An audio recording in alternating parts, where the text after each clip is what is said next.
Okay, so the lesson that we are working on today, it is lesson 2 in relations and functions.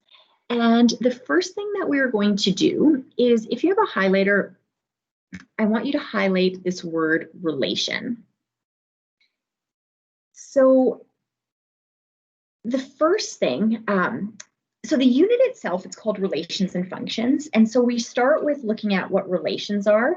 And then towards the end of this chapter, I'll introduce what functions are. And you need to know both of these really well.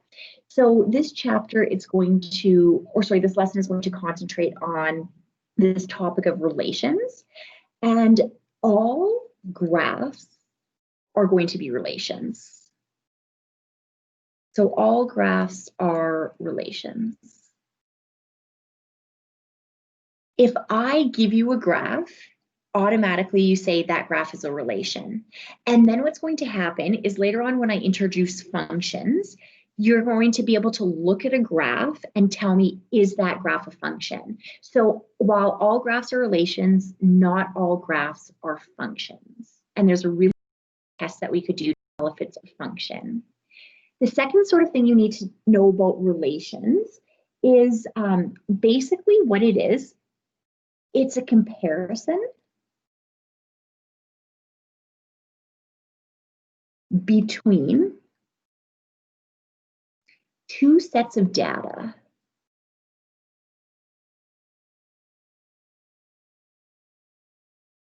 And what I introduced to you last class was the ordered pair, which was X comma Y. And this would be two sets of data. Your X variables are on the X axis and your Y coordinates go on the Y axis. And if I give you any point, you could plot that point on the Cartesian plane. So you've got your Y and your X axes, and you could plot any point I give you, and that would be a relation because it's comparing two sets of data. Okay, so here is giving examples of three relations. So remember, comparing two sets of data. So the value of a computer related to the age of the computer, right? So the value will drop as the age increases. The price of a watermelon, so price related to weight, right? So one would go on one axis, the other would go on the other axis. The time it takes for a person to walk to school is related to the distance walked. Okay, so it says in mathematics, a comparison between two sets of elements is called a relation. And elements are just, again, two sets of data representing. But list one more example of a relation. So if we were doing a relation of money that you earn when working, what the relation would be the money earned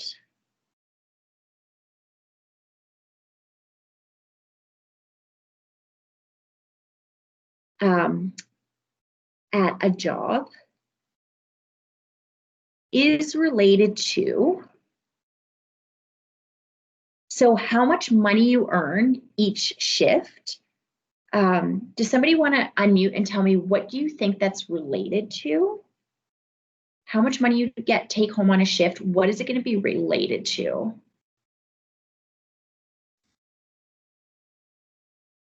Anybody have an idea? Hours. Yep. The money earned at a job is related to the number of hours worked. Okay, so if we were to graph this, we put money on the y-axis, and on your x-axis, we always put time in hours. So X is time, Y is money. So let's just say you make $10 an hour. So just to make this easy to graph, $10 every hour. So for 1 hour, you'd make $10. For 2 hours, you'd make $20. 0 hours, $0. So if we were to graph this, if this is time, 1 hour, 2 hours, 3 hours, 4 hours, 10, 20, 30. And I'd put my dots on. So 0 hours, $0, 1 hour, $10, 2 hours, $20, and 3 hours, $30. And then you would say to yourself, okay, is this an example of discrete or continuous data? That's what we did in yesterday's class. And you have to ask yourself, on your x-axis, does it make sense to have a fraction of time? Does time jump from 0 hours to 1 hour, or can we have a fraction? And the answer is we can have a fraction of time, right? So if you work half an hour, you should get $5. And if you work 0.25 of an hour, you should get $2.50, right? So we would join those dots. What you would draw is you would draw an arrowhead at this end to show that the more hours you worked, it's linear, the more money you're going to make. And then let's just of continuous data.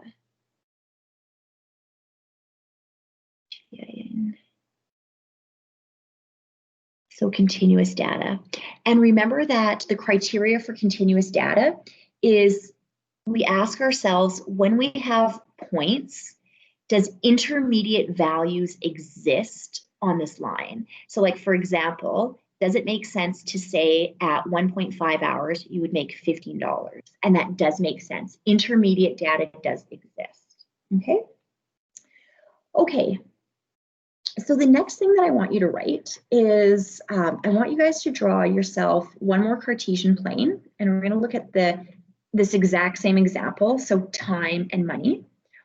And what happens is, and this actually will be later on in this lesson, but I'm going to just introduce it now. On your x-axis, all of the stuff that you write on the x-axis, so in this case, the example was time, the x coordinates are what we call independent variables. So I want you to write independent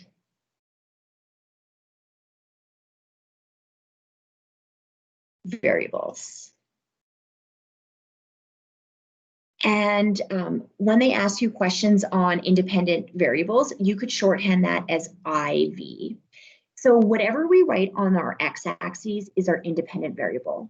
On our y-axis, and we had money as the example, money is whatever's on the y-axis is called your dependent variable. So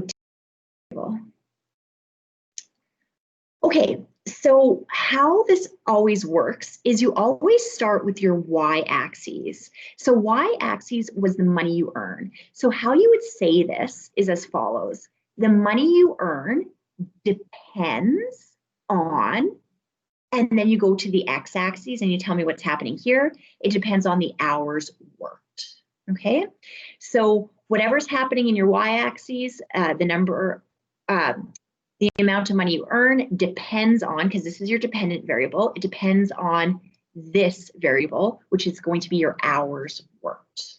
Okay, and we'll go through some examples with this. Okay, flip your page. And what is happening here is, we'll just write this down. This is different ways.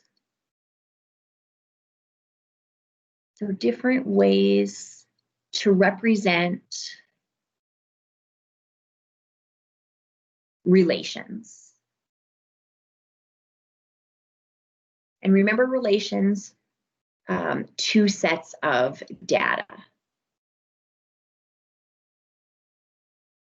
So different ways to represent relations. So one way that we could represent relations is from a table of values. If you have a table of values, the first column is always going to be your x coordinates, and the second column is always going to be your y coordinates. The x's, remember, so when we were talking about IV versus DV, The X is going to be your independent variable. So this is going to be your independent variable, and your Y is going to be your dependent variable. And what also happens is, so you have to know the word, or you have to know X is the independent variable, and the other thing that you have to be familiar with X, which you'll see in a different example, is they're going to be our inputs. So X is always going to be the inputs, and Y's are going to be the outputs. Okay, so from a table of values, what you could do is you could go from here and get an ordered pair, right? Because if this is your X and this is your Y, in order to get the ordered pair, all you simply have to do is put a bracket around here and a comma. So this gives you an ordered pair, right?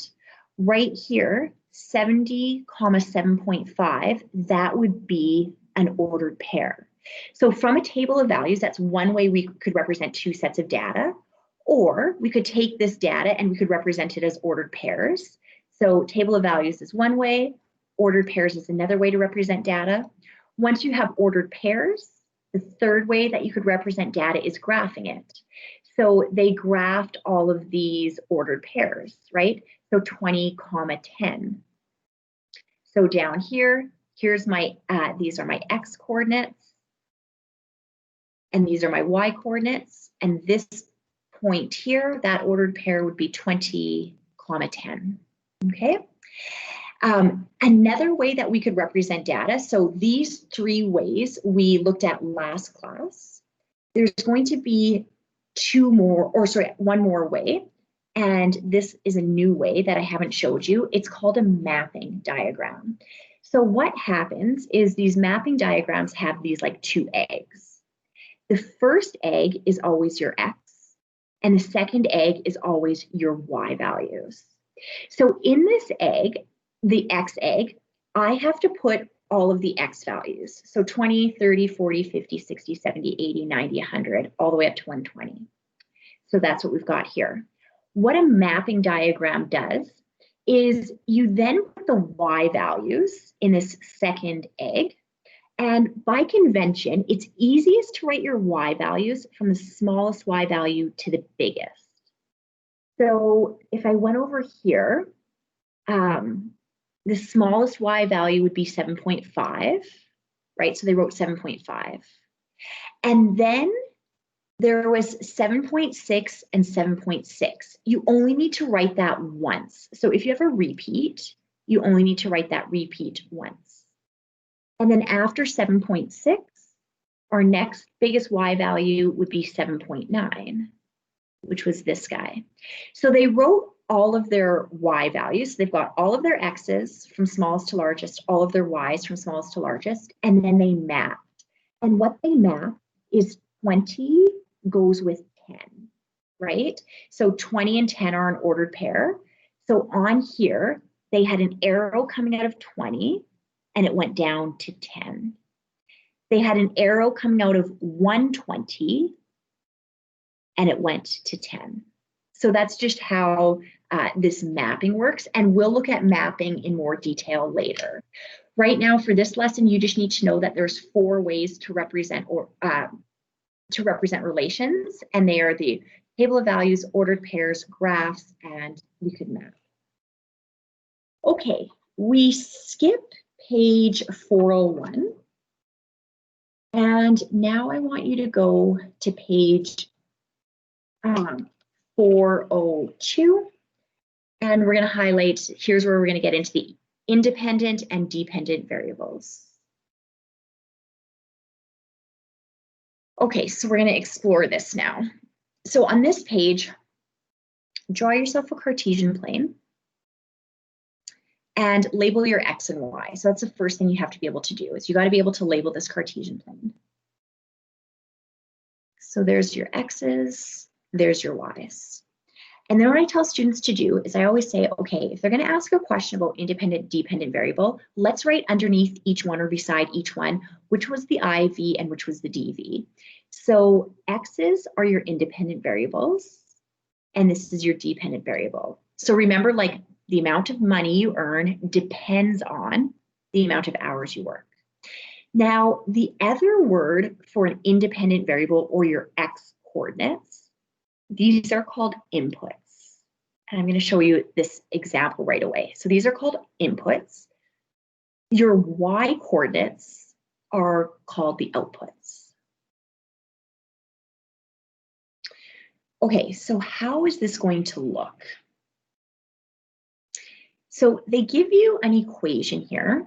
Y is equal to 3x minus 5. So just draw yourself an arrow and write down y's are always our outputs, which are our dependent variables, and x is our inputs, which are independent variables. The reason why x is called an input is because I could give you any x value that I want. So let's say I gave you x is 10. So if I said to you, okay, I need you to input 10 into this equation. If you input 10, what would the output be? What would your y coordinate be? So if we input 10, y is equal to 3 times 10. So I want x. So 3 times 10 minus 5. Y is equal to 3 times 10 is 30. 30 minus 5 is going to be y is equal to 25. If you input input 10, the output is 25. What that means is we're going to graph this on our calculators, you guys, today. And I'm going to show you how we graph things on our calculators. But this graph here, it is going to have an ordered pair of 10, 25. Okay, and I could give you any input that I want and ask you what is the corresponding output. So what I would like you to do is at the bottom of this page, you've got some room. I want you to a Cartesian plane. I want you to draw x's here, and we're going to write input. So x's are always our inputs, y's are our outputs.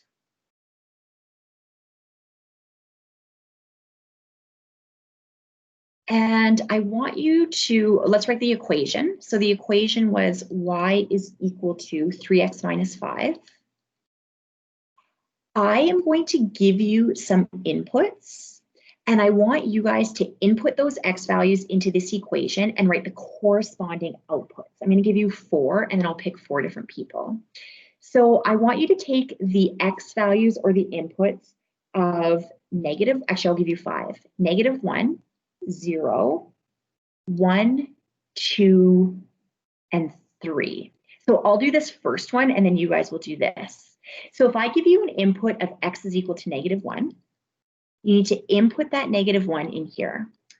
So the corresponding output would be 3 times negative 1 minus 5. 3 times negative 1 is negative 3. Negative 3 minus 5 is negative 8. The output would be negative 8. Remember, this is my table of values. From here, I could get an ordered pair, and the ordered pair would be negative 1, negative 8. And then from there, I could actually graph that on here. So negative 1, I'm not going to actually graph this point because negative 8 is just way off my graph. So we'll start graphing from 0. Okay, I will give you a minute, and you guys get all of your outputs. So I'm going to ask for the output, and I'm going to ask for the ordered pair for these questions.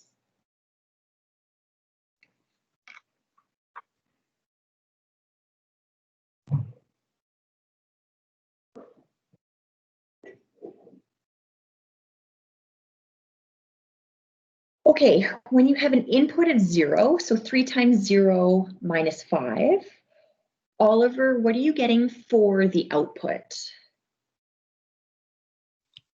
0, negative 5. Perfect. So that ordered pair, it's exactly what he said, 0, negative 5. So I will plot this one. Let's do negative 1, negative 2, negative 3, negative 4, negative 5. Okay, so right about down here, would be x is 0, y is -5. When you have an input of 1, Josh M., what do you get for your output? No, Josh is not here, sorry. Lila, what do you get for your output when an input of 1? 1, -2. Yes, output's -2, 1, -2. When x is 1, y is -2. So that would be right here. Okay, next one, when x is 2, when you have an input of 2, Noah, could you tell me what your output would be when you have an input of 2?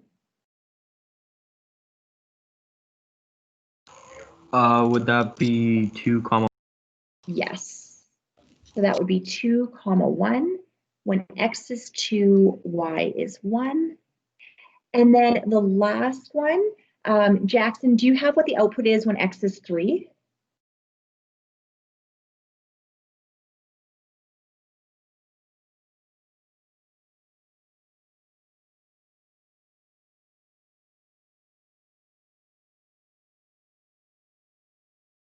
Okay, so Jackson, I need you to just write in the chat that you're here. I'm going to mark you away. Oliver, do you want to tell me what you think it is?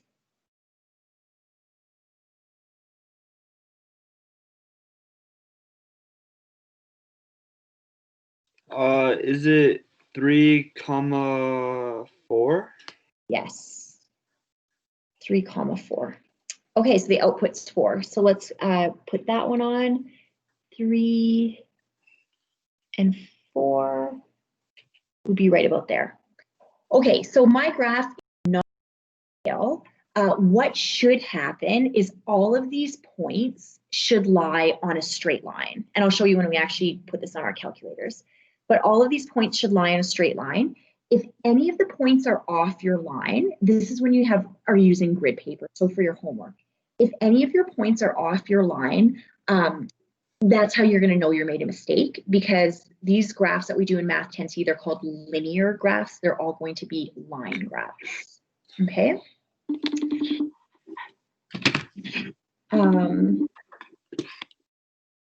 Okay, so now I'm going to show you, okay, so then some students will say, okay, well, why did you connect these points? Well, the reason why I connected these points is because intermediate values do exist, right? So for example, if I take between 1 and 2, so let's say I take the value of 1.5, I could put any input that I want in here for x, right? I could put any decimal number I want in here.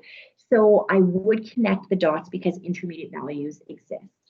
I'm going to show you guys now how you would graph this on your calculator. So I kind of wish I always like being at school for this so that I could help you if you have an issue with your calculator.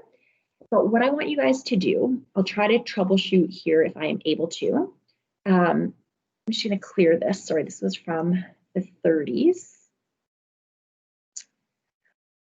Okay, so what I want you to do is when we graph something, everything that you graph goes in this button here, which is the y is equal to button. So I want you to punch in y is equal to.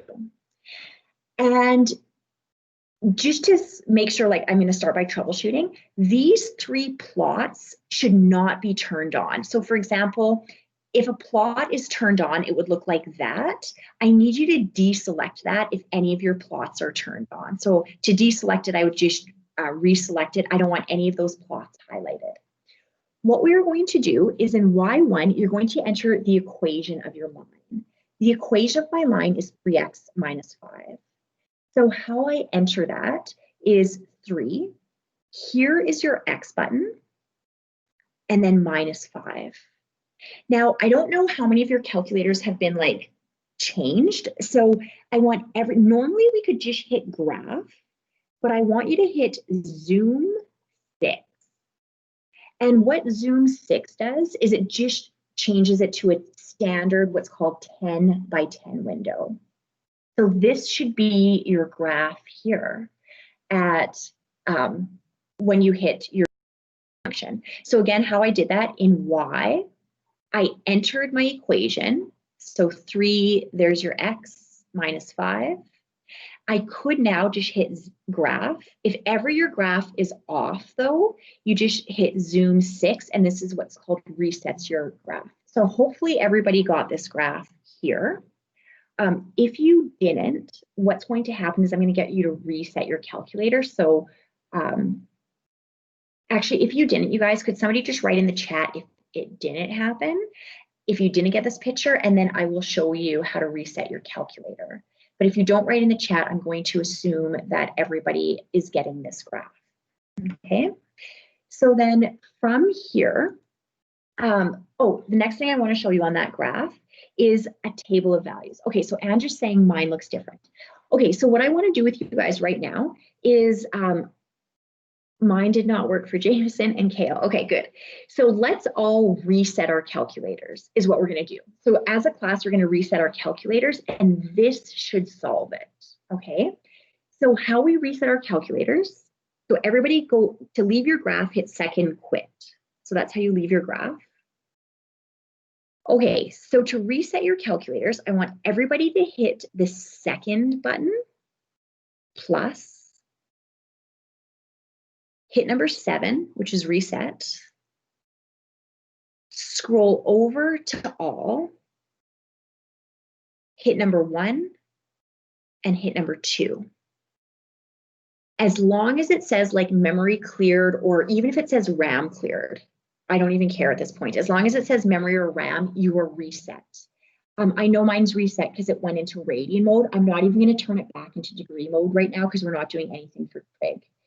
So if your calculator is reset, let's try to enter that again, and then I could see if I could troubleshoot. So again, it was 3x. Now, here's where some of you might have made a mistake. It is -5.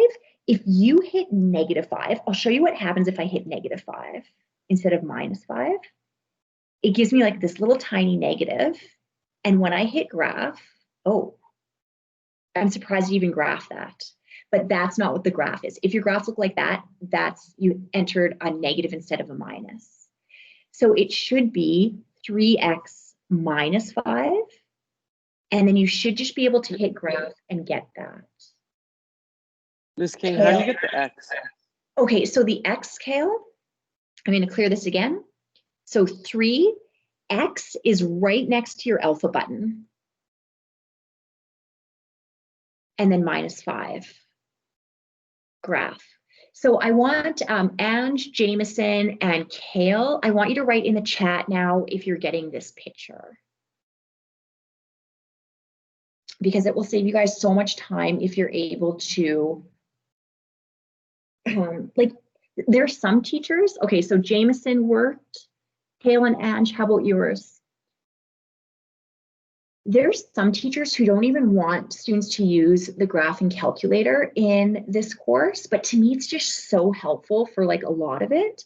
So I will show you the graphing calculator for 10C. Some teachers don't want to do it until 20-1, but I'm completely okay if you guys use your graphing calculators.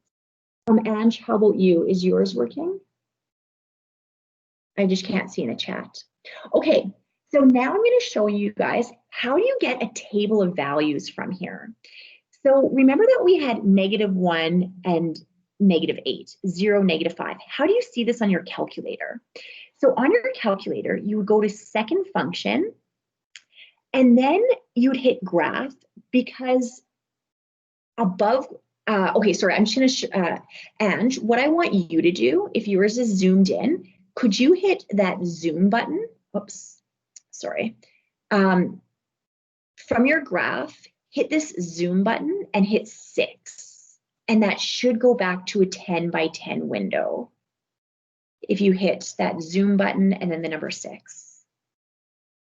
Okay, so let me show you guys the table again. So second function, and here is table up here. So you hit second function table, and here is your table of values. So when you have an input of -1, you get -8. When you have an input of 0, you get -5. When you have an input of 1, you get 2. When you have an input of 3, you get 4. Right? When you have an input of 3, you get 4. So if I gave you something like, okay, if we have an input of -6, what's the output? Yes, you could just put that in here. Or those of you that are comfortable with your calculators, scroll up to -6 and you would get -23 as an answer. So that's your X values, your inputs, and your outputs, okay? To get out of this table of values, you could do one of two things. You could either go back to your graph, and to get out of the graph, you just hit second function, quit, okay? So that's how we do these table of values. So what is going to happen is if I ever gave you a test question, would I allow you to use your calculators? And the answer is yes. Now, what would often happen is I will give you marks and what it will say is it's going to use the word algebraically show. Algebraically show X is equal to -5. So if you see this word algebraically show X is equal to -5, what that means is they want you to input -5 into this equation, and you would get like at least 2 marks for showing this work. So Y is equal to 3 times -5 minus 5. Y is equal to 3 times -5 is -15 minus 5, and then writing Y is equal to -20. This is algebraically showing your work. But then students who are comfortable with their calculators, they would just take their calculators after they do that, and they would go to second function table, -5 is right here, and they're going to confirm their answer, right? So students that are able to use their calculators just have a slight advantage because one, they could compare their picture and see if that matches, and two, any of the algebra work, even though I'm making you do it by hand, you have all the answers here. Okay, so let's flip this page and we're going to go back to that. So we're going to go back to the calculator. First, we're going to do this class example 2. So class example 2, it's going to get us to do independent and dependent variables. So what I want you to do before we even do class example 2 is let's draw a quick Cartesian plane. Let's label our axes and let's write our IV and our DV. So y-axis, draw your tail down, stab your X through the heart. From here, the output depends on whatever your input is. So that's how this works. Okay, so what it says is it wants us to state the independent variables and the dependent variables, the inputs and the outputs. So first of all, we know that inputs are going to be all of our X's. Outputs are going to be our Y's. Independent variables, again, are going to be our X's. Dependent variables are going to be our Y's. So how we would do this. Okay, for A, this is a mapping diagram. Your first egg is always your X's, and your second egg is always your Y's. So for the first one, when it says state the independent and dependent variable, actually I won't even write that. What I'm just going to write for this first one is the independent variable here would be this guy here, and that, they're not calling it X, they're calling it P. My dependent variable is my Y's, but they're not calling it Y, they're calling it Q. Let's do the same for B. So I know that this is my X's and this is my Y's. My independent variable is the letter V, and my dependent variable is the letter A. If I go to here, they're using the letters B and C, but I'm just going to do this because I know everything in terms of X and Y. So X, remember, is always your IV and Y is your DV.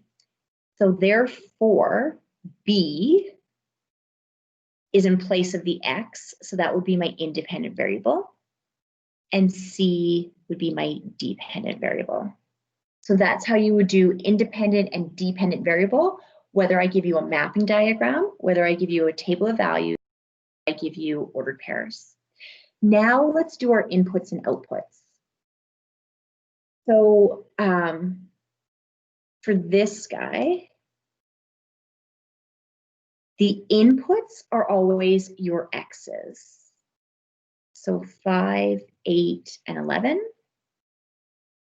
And your outputs are always your y's, 10 and 16.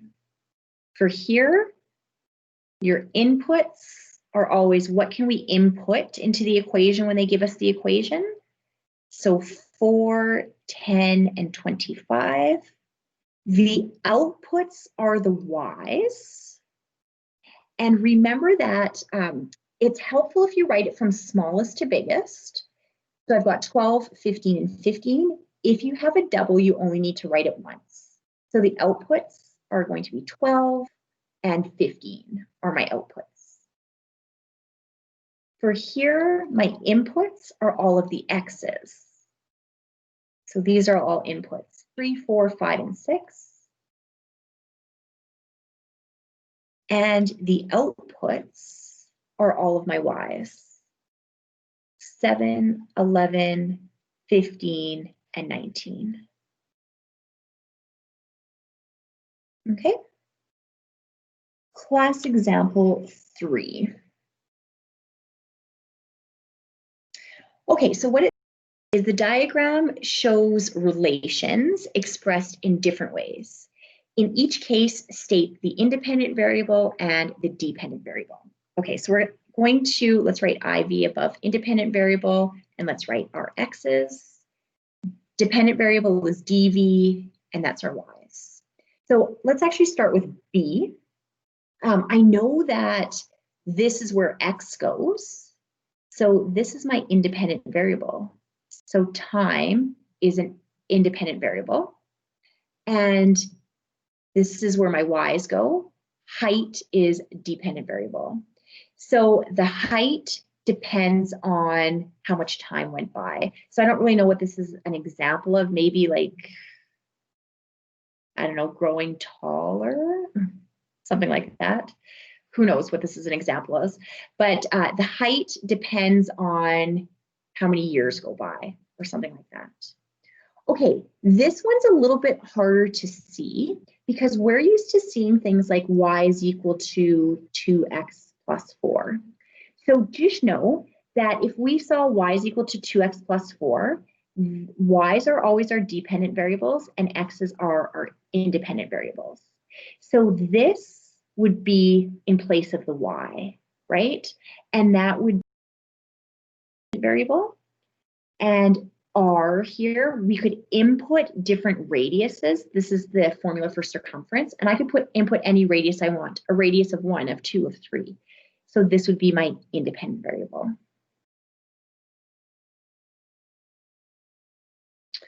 Okay, the amount of sap, S, obtained from a maple tree is dependent on time. So the amount of sap that a maple tree produces is dependent on time. So the independent variable, dependent variable. So it says that the depends on time. Time is the dependent variable. And then the independent variable is going to be sap, the amount of sap obtained. Okay. Did I do that right? Let me just see. Independent variable. No, that would be incorrect. Let me think about this one for a second. They want, what do they want first? State the independent variable. And the second one is they want the dependent variable. I think the book is wrong on this because they're telling me that they think the dependent variable is sap. However, it says the amount of sap depends on, oh yeah, the amount of sap obtained. So sap would go here. The amount of sap obtained depends on time. So time would be on our x-axis. So time would be the independent variable. And we put SAP here. So the amount of SAP obtained depends on time, and we always put time on our x-axis. It's always going to be an independent variable. So that's what this question would be. Okay, before I assign the homework, I just want to do 2 more, or maybe 1 more graph with you. So let's do 1 more graph and let's verify on our calculator, and then I will give you the homework. Okay, so what it says, consider the relation described by this equation here. So let's write this equation here, down here. Y is equal to 2x minus 5. And then we're going to first try to do it by hand, and then we're going to compare our answers on our calculator. So what they want is they want to know, based on these inputs here, what would the corresponding outputs be? So for example, if x was equal to -2, then y is equal to 2 times -2 minus 5. So I know it's like a lot of work to try to figure out each one. You could just show this, and that's algebraically showing your work. And then you could say, okay, 2 times 2 is -4. -4 minus 5 is -9. So that would be -9. And I would have an ordered pair of, this would be my ordered pair, -2, -9. And then what I would be able to do is I'd be able to go to my graph. Now this is going to be to scale because they gave us grid paper. So then at -2, I would put my ordered pair at -2 would be right here, and -9. That's where my ordered pair would go. Okay. So what I want you to figure out, and I'll ask 1, 2, 3, 4 different people. I'm going to ask you what your ordered pairs are when you have an input of -1, 0, 1, and 2. So take a minute and do those guys for me. And then after, we'll double check on our calculator, or right now, if you want to, you really could double check. Just make sure you're able to do it by hand as well. Okay.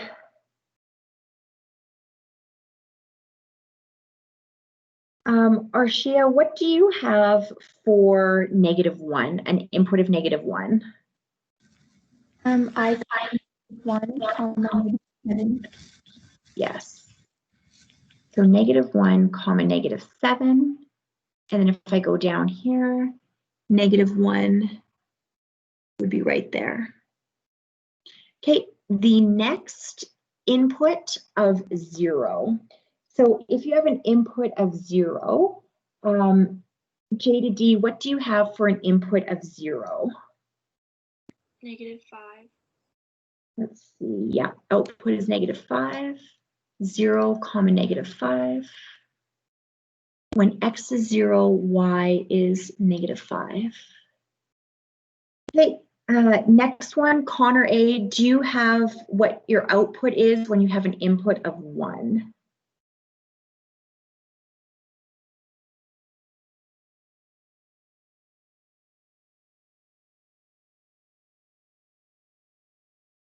Okay, I'm going to skip to Habib. Habib, do you have output for input of 1?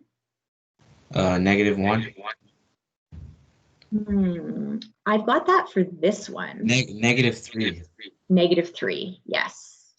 So let's put 1, -3, and this guy should be 2, -1. So now let's put all these points on. So 1, -3.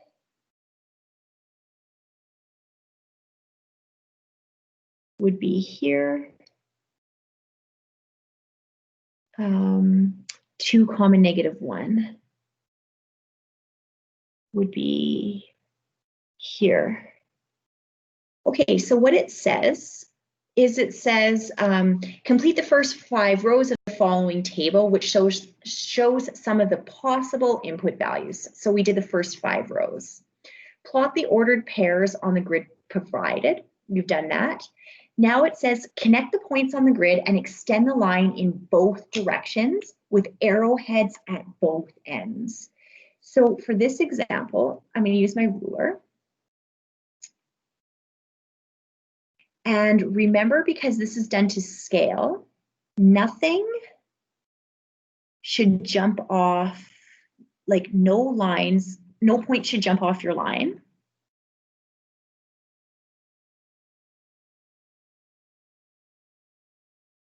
Okay, so it would look like that.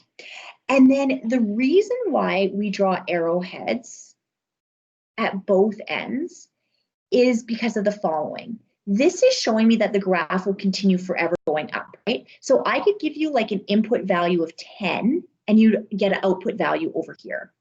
Or I could give you an input value of -7 and you get an output value down here. So that's why we do arrowheads at both ends if your graph can extend forever in both directions. So this graph could, so we would do that. Okay, next, what I want to do before we continue on, let's put this on our calculator and let's see if our table of values match.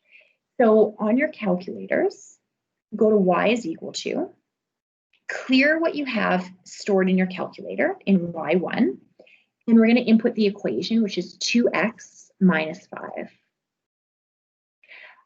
Again, you could hit graph, or you could hit zoom 6, which just resets your window to a standard 10 by 10 window.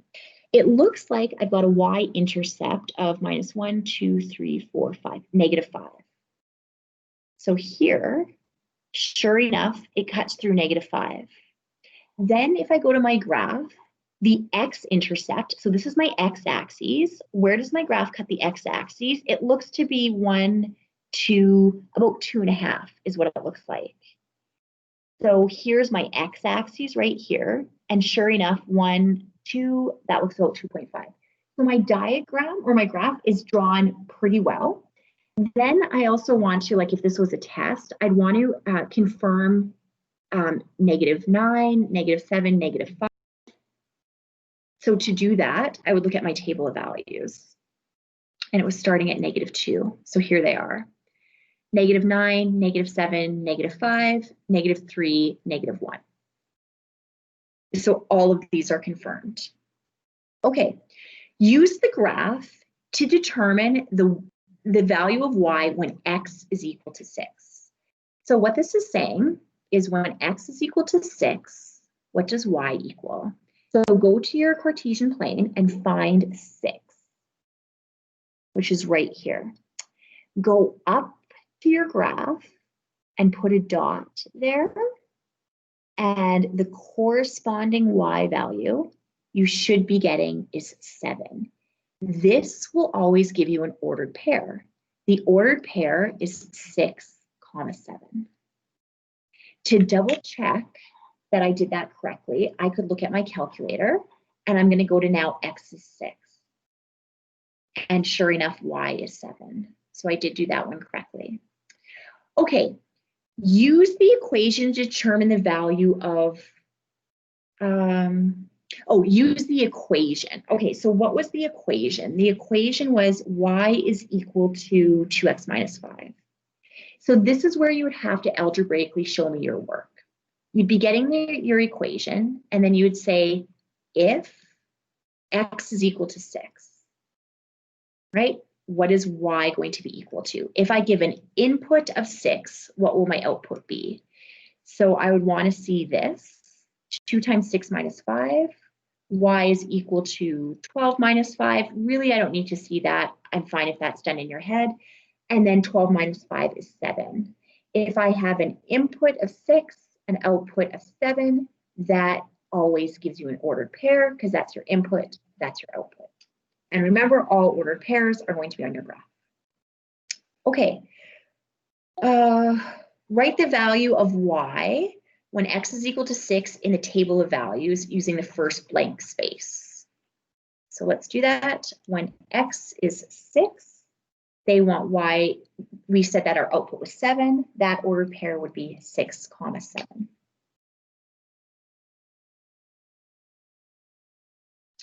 Okay, next. Use the graph to determine the value of x when y is equal to 3. So what they're saying, we have to now find when y is 3, what does x equal? So I'm going to go to my graph and I'm going to erase this. Now they want when y is 3. Here's my y's. Here's y is 3. So go to your graph. When y is 3, what's that corresponding x value? And x is 4. Okay, what would that be as an ordered pair? It is always going to be x comma y. So that ordered pair, when x is 4, y is 3. I would check that on my calculator. When x is 4, y is 3. Complete the following statement. This relation is called, okay, so in 10C, you guys, all of the graphs we will do, they are going to be called linear relations. And the reason why we call them linear relations is they are what are called line graphs. Okay, so they are going to be what's called linear relations, and they're going to all be line graphs. If you want to make note, in 20-1, the graphs that you are going to be doing are called quadratics. The other word for a quadratic is something called a parabola. And what that's going to look like in 20-1, they are curved graphs that either open up or they open down. How you know you're going to have a quadratic is your equation is going to have an x squared. So the degree of it is going to be an x squared. This guy, if it opens down in 20-1, will be a negative x squared. In 10C, this graph here, the equation of this graph, they said was 2x minus 5. If I said from polynomials, what is the degree of this polynomial? There's an invisible 1 there. Whenever you have a first degree or a degree 1, so degree 1, that is going to be linear. So this is what you need to know for this class. So everything that we're going to do is going to be a degree 1. Okay. The reason why, I'll just show you. I'm going to skip this one is because technically the reason why we're going to skip this is this would be a quadratic. And actually what I'll do is, even though we're not going to do this example, I want to show you how you would graph an x squared on your calculator and what that would look like. So this example here, like I said, we won't do it, but take out your calculators and go to y is equal to. How you would type that guy, and just in case you ever wanted to see, is you would type in exactly what they're asking for, which is x squared minus 6. So remember your x is next to your alpha. You'd square it. You'd hit minus, so not negative, minus 6. You would then graph it. This is what a parabola looks like. Okay, so this is what you're going to be dealing with in 20-1. However, watch how easy this would be if I said, do the table of values. Because if I assign this one and I said, do the table of values, you would say, okay, second function table, I think they want you to start at -4, and then here's all your values. So it really doesn't matter what I give you. They just want us to stick to degree 1 for NC. So we will not do that question. And I will give you your homework. Okay, so for your homework, I want you guys to do questions 1 to 5. So circle 1 to 5, 7, A, B, and 9. I just want to see if that's similar to what I had over here. We'll add, yeah, 7, A, B, and 9, yeah. So that's fine. I want you to do these ones. 1, 2, 3, 4, 5, 7, A, B, and 9. Okay, so let's look at a couple of questions, see if I have to talk about anything.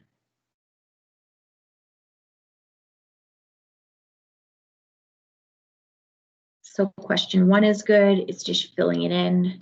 Question 2 is just telling me IVs, DVs, inputs and outputs.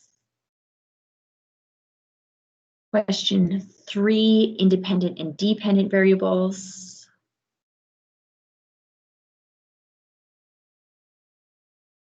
Question 4,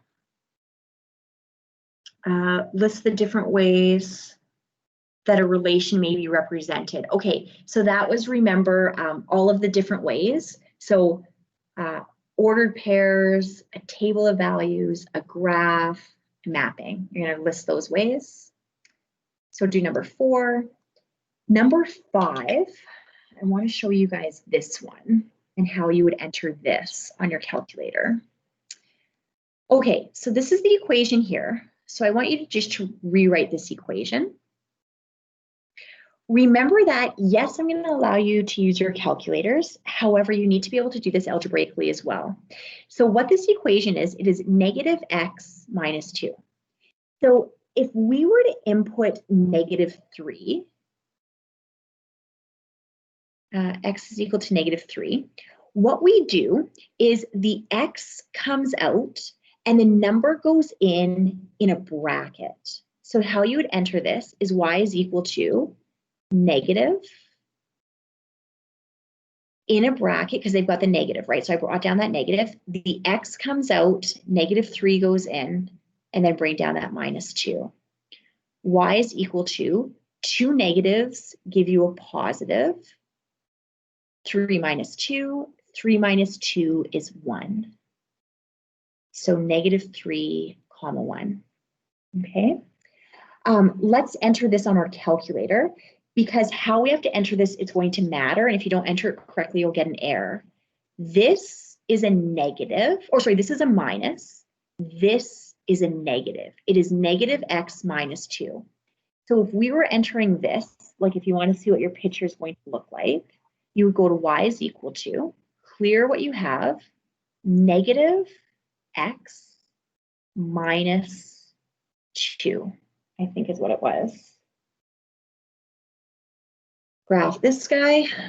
That's the direction that your graph is going to go. Second function, table of values. There's your table of values. When x was negative 3, y was 1. Let's just confirm. Yes. Okay, so you'll do question 5. And then I think I had you doing 7, B, and 9. So let's circle those. So 6 I don't want to do because it's quadratic. It's going to be a squared. So we won't do 6. So I want you to do 7A. And look at what it says. It says complete the table of values, choosing your own input values where necessary. So you pick what you want to choose here. Maybe you want a -1, maybe you want a -2, right? Between 0 and 3, some of you might choose 1 to go here. Some of you might choose 2, right? It's up to you. So do A and do B. And then let's have a quick look at what 9 is. C is a quadratic, so you don't have to do it. Number 9, what is this? Oh, I'll show you how to do this. This is actually, believe it or not, a Math 30 example. But I'm going to give you, let's see if you guys could do a Math 30 question. Consider the relation described by this equation here. So what this equation is y is equal to, Jackson, you could turn camera off just because this is recording.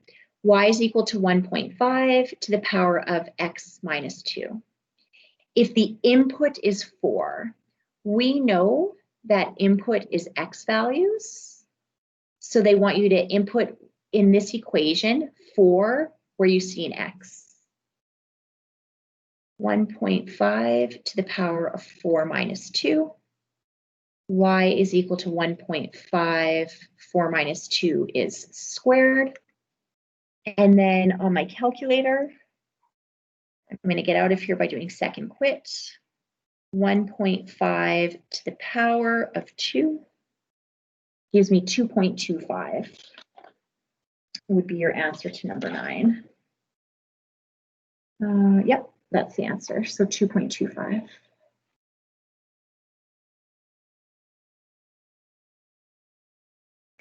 Okay, so what I'm going to do is I'm just going to quickly stop recording this.